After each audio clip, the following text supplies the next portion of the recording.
everybody, Nick here from AI TV. We're broadcasting live from AI Expo Africa 2022, our 5th anniversary edition.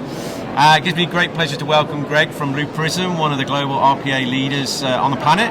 They've got a booth just over there. We can just see it from where we're talking. Welcome, Greg. Welcome back in person to face-to-face events. How you doing? Yeah, no, I'm very well, thank you. It's great to be back and have the in-person events. It's been 2 years, and it's great to be back. So RPA, I mean, maybe some people watching AI TV right now, they might be new to it. Tell us a little bit about Blue Prism, what you do, RPA, and where things are all heading. What's sure. the future look like? Absolutely. So Blue Prism is a software company that pretty much was the pioneer of a category called RPA, which stands for Robotic Process Automation.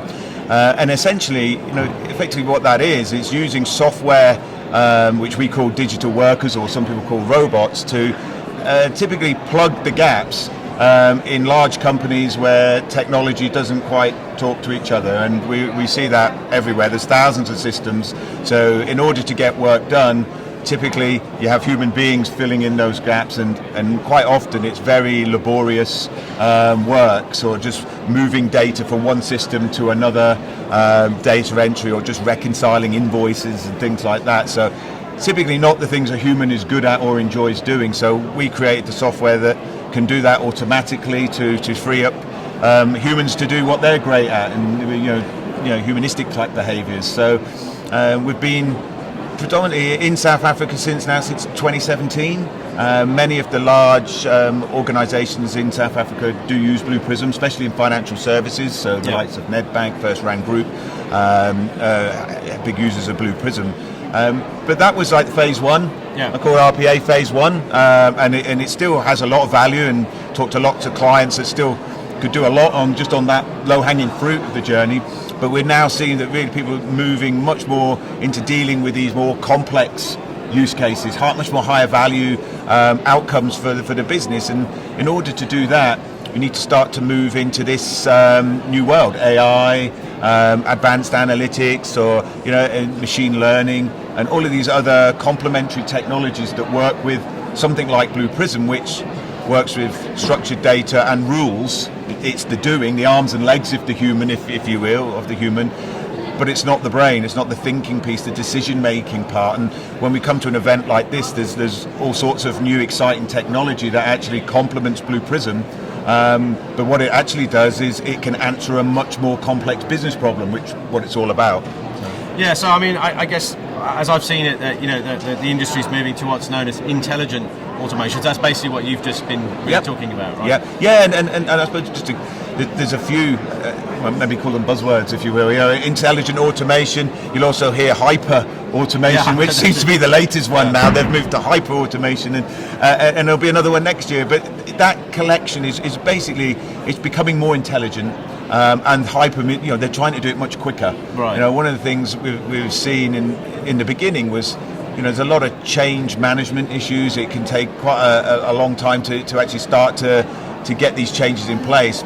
Business moves much faster than that, and it's not an IT tool. It's more something, my company, that sits with the business, and it's driven by the business. So it has to be easy for the business to implement. So it's not a big coding thing. We have to bring it together to move quickly. Okay, so I mean, just to then look at like the mid-sized market, small companies. So I think a lot of people think RPA is just for the banks, it's just for the pensions, insurance companies, the big retailers. That's fine, they've got the budgets, but this is all expensive, right? Is this beyond the realm now of a small company with 100 people that manufacture ladders on an industrial estate or something like that? I mean, how could they use RPA? Is there a price point for them as well?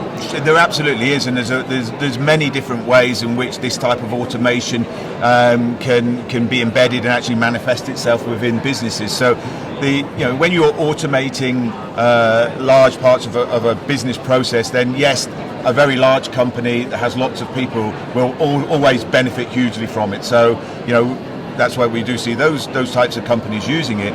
But then you look at the mid-sized market, and there is absolutely an opportunity there. If you think about many of the processes that we automate, many exist in things like finance, invoice processing running payroll, all of those sorts of things, holiday leave, bringing in onboarding a new employee.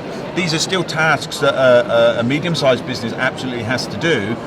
But what we're seeing is the mechanism or the vehicle for which you deliver that capability might be a bit different. So, to give you an example, a small company might not have a budget to go and build their own centre of excellence, their own infrastructure, you get their skills in, their resources, and have that. They don't have that ability.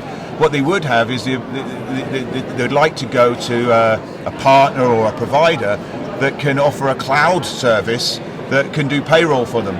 They don't need to understand whether it's Blue Prism or one of our competitors or anybody. They'll just pay a monthly fee for them to run their payroll or to do some. So you're more in the back end then, really. So we're a piece of the software. It's probably part of that a bigger stack that's been delivered, and we've got partners that are doing that already for large and small companies. Yeah. Now, interestingly, you've had some massive investment recently, and I think the name has changed a little bit. Do you want to explain that? I mean, it's good news when investors start showing interest in your business, so you must be doing something right. Absolutely, and I think what's happened now is that RPA category, it's been validated. I think in the early days, people, is this going to be something that stays or moves on quickly? And I think the fact that you saw some of the really big players like your IBMs, your SAPs, ServiceNow, all these people have bought small RPA vendors. I think that's validated the market. We've seen that Microsoft has moved into that space as well. And just like, I'm old enough now to remember BI, business intelligence, when that market, I think it's still going. Yeah, but that market was consolidated, and that's what we're seeing now in our space. So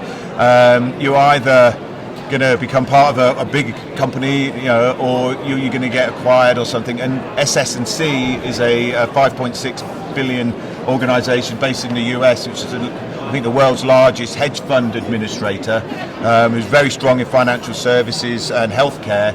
Acquired Blue Prism in March of this year, with a very good strategic plan of how we pull ourselves together, because they have a product called Chorus Automation, which is a BPM tool, document processing capability, which those two things go very well together. So now we have built a very extensible platform that adds a level of capability that's not on the market today.